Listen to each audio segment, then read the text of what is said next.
Cerca de 4,4% dos adultos em todo o mundo vivem com um transtorno de déficit de atenção e hiperatividade, conhecido como TDAH. Isso significa que em um grupo de 25 pessoas, provavelmente uma delas enfrenta diariamente desafios invisíveis. Hoje você vai entender melhor esse transtorno, descobrir o que realmente acontece no cérebro de uma pessoa com TDAH e identificar quais esquemas desadaptativos são mais comuns em quem tem esse transtorno. Se você ainda não me conhece, eu sou o Andrei, eu sou psicólogo, eu sou especialista em terapia do esquema, especialista em terapia cognitivo-comportamental. O meu propósito aqui é trazer a psicologia de forma sempre leve e descomplicada, ajudando você a viver melhor. Se esse assunto te interessa, inscreva-se no canal, ative o sininho para não perder nenhuma novidade. O TDAH é um transtorno do neurodesenvolvimento que surge nos primeiros anos de vida. Eu sempre explico para os meus pacientes que ninguém simplesmente acorda TDAH como se fosse um resfriado.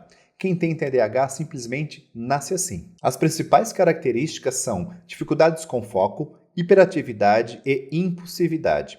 Particularmente, observo na minha clínica que no TDAH o problema não é exatamente a falta de foco, mas sim uma instabilidade na atenção, algo que eu percebo com frequência nos meus pacientes. Claro que isso é apenas uma observação clínica minha, então não passa de uma opinião. É importante entender que existem diferentes manifestações do TDAH. Algumas pessoas têm dificuldade maior em manter a atenção. Outras são predominantemente hiperativas e impulsivas, enquanto muitas apresentam os dois aspectos. Além disso, o TDAH pode variar entre leve, moderado ou grave, dependendo da intensidade dos sintomas e do nível do impacto no cotidiano. Isso ocorre devido a uma alteração na regulação da dopamina no cérebro. Dopamina é um neurotransmissor essencial para a atenção, motivação e planejamento. Por isso, as pessoas com TDAH geralmente relatam ter dificuldades em controlar os seus impulsos, em manter o foco em tarefas, organizar rotinas e manter compromissos. Segundo o DSM-5-TR, o manual mais utilizado por psicólogos, adultos com TDAH frequentemente relatam esquecer compromissos,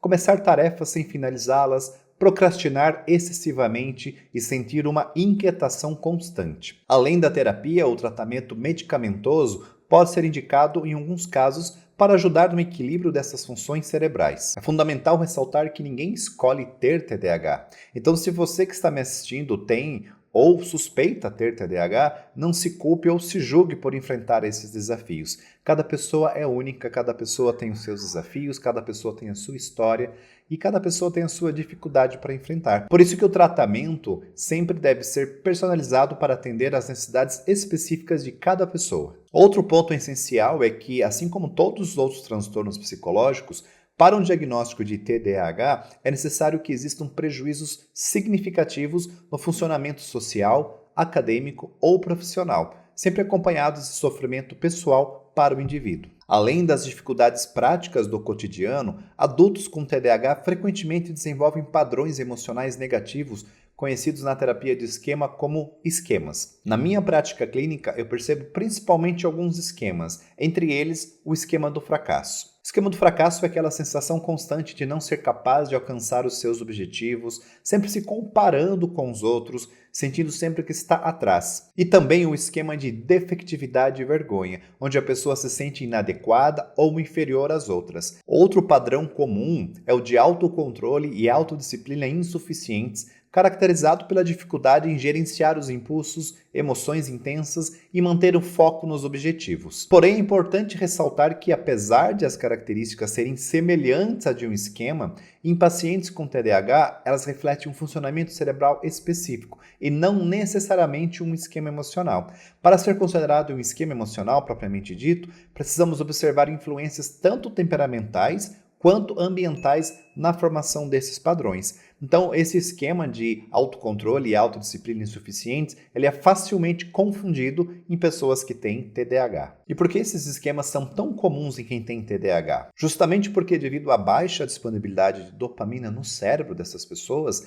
os sintomas como a dificuldade de manter o foco, impulsividade e desorganização são frequentes. Então, esses sintomas acabam levando a falhas constantes em diversos aspectos da vida da pessoa. E nisso não porque ela queira, ou por falta de esforço, porque ela é preguiçosa, mas por causa das dificuldades reais impostas pelo transtorno. Com o tempo, esses fracassos repetidos acabam reforçando a ideia de que a pessoa não é capaz, criando nela então um esquema de fracasso. E quando ela percebe que não consegue acompanhar as expectativas da sociedade, dos amigos, das pessoas em torno dela, surge também a sensação profunda de que há algo errado com ela, desencadeando assim um esquema de defectividade e vergonha. Esses esquemas acabam impactando diretamente a autoestima, os relacionamentos e a realização profissional dessas pessoas. Felizmente, existem estratégias práticas e eficazes que você pode começar a aplicar imediatamente para lidar melhor com esses desafios. Uma das grandes dificuldades de quem tem TDAH é justamente lidar com a sensação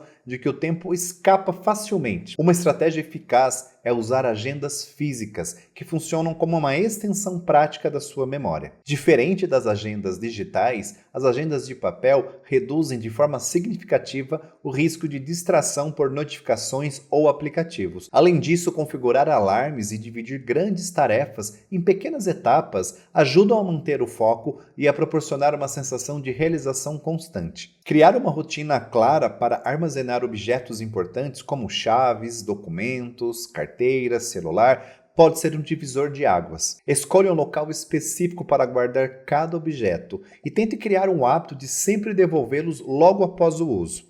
Se você compartilha seu espaço com outras pessoas, converse claramente com elas para que também ajude a manter essa organização, combinando previamente os locais ideais para cada coisa. Isso facilita o processo e reduz as chances de algo importante se perder. Além disso, reduza estímulos visuais e sonoros em seus ambientes, como por exemplo organizar a sua mesa de trabalho e silenciar notificações desnecessárias, ajudando seu cérebro a focar melhor nas atividades prioritárias. Técnicas simples como o mindfulness, como pausas conscientes ao longo do dia, respiração profunda, meditações curtas, podem ser extremamente eficazes para quem tem TDAH. Esses métodos ajudam você a trazer sua atenção para o momento presente, reduzindo de forma significativa a ansiedade, melhorando a concentração e ajudando a gerenciar melhor as distrações cotidianas. Além disso, o acompanhamento com um profissional especializado é extremamente benéfico para ajudar você, em primeiro lugar, a identificar se você de fato tem TDAH ou não, e depois, se for identificado, para trabalhar com você os esquemas disfuncionais desadaptativos. E sabe o que mais faz toda a diferença? Você. Compartilhe aqui nos comentários quais dificuldades você enfrenta ou quais estratégias te ajudam no dia a dia. Vamos trocar experiências e crescer juntos. Não esqueça de se inscrever no canal, deixar o seu like e compartilhar esse vídeo com quem precisa. Muito obrigado pela sua companhia e até o próximo vídeo.